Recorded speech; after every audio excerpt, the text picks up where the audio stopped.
Did you ever think that the seaweed and the sushi you're eating could be changing the lives of people in the world's most remote places? Like here in West Papua, more than 3,000 kilometres from the Indonesian capital, Jakarta. It's not only difficult to reach, but for decades it's been plagued by conflict. So it's been a challenge to create economic opportunities here. Until now, Iskak Indrayani is a buyer for one of Indonesia's biggest seaweed processors. She's never travelled this far east of Jakarta before, but she's come today because she's heard that the farmers here are producing seaweed of a surprising quality. And she says the $6 billion a year global seaweed industry has the potential to pull these neglected coastal communities out of obscurity.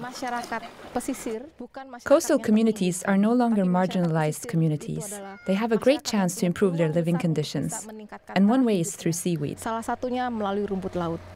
In 2012, Indonesia's seaweed exports were worth almost $180 million.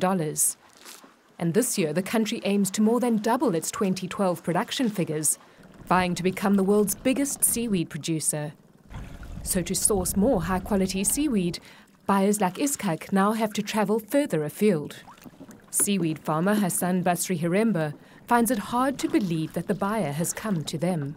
I dreamed that one day the buyer would come, and thank God it has happened. I feel very proud because before it was just in my imagination that I would meet the buyer. One reason for Basri's surprise is that just 3 years ago, the people in this village knew nothing at all about seaweed. They were fishermen and relied on irregular seasonal catches to survive. Then a government project, supported by the UN's International Fund for Agricultural Development, or IFAD, worked with the community to help them identify their problems and come up with their own solutions. From the success of neighbouring communities, they knew that seaweed was the answer. They elected Abdul Halik Golab to be trained in all aspects of seaweed production, and his job is to pass on this knowledge to the rest of the group. The change in their lives has been significant.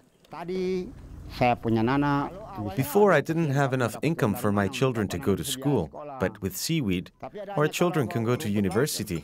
Unlike when they relied on fishing, the seaweed farmers now have earnings throughout the year. And both Golab and Basri have almost quadrupled their incomes. And after today, it looks like their incomes will keep growing because Iskak, the buyer, is very impressed with what she has seen. If the community welcomes our initiative to work together and they can produce enough seaweed from this area, we want to build a long relationship with them so they become a fixture of the company and the company can depend on them. And it looks like the community will certainly welcome this initiative. When the company has a direct collaboration with us, we can change the face of this village. We can build better houses. We can expand our planting areas to grow more. In fact, Basri is so convinced about the future of seaweed that he is already involving his whole family in the business. I'm hoping that if I teach my children about the planting of the seaweed, they can pass it on to their children. That's my goal. And with the next generation already learning the ropes, seaweed can become a sustainable business here, giving young people a good reason to remain in this remote village and help Indonesia reach its goal to become the world's biggest seaweed producer.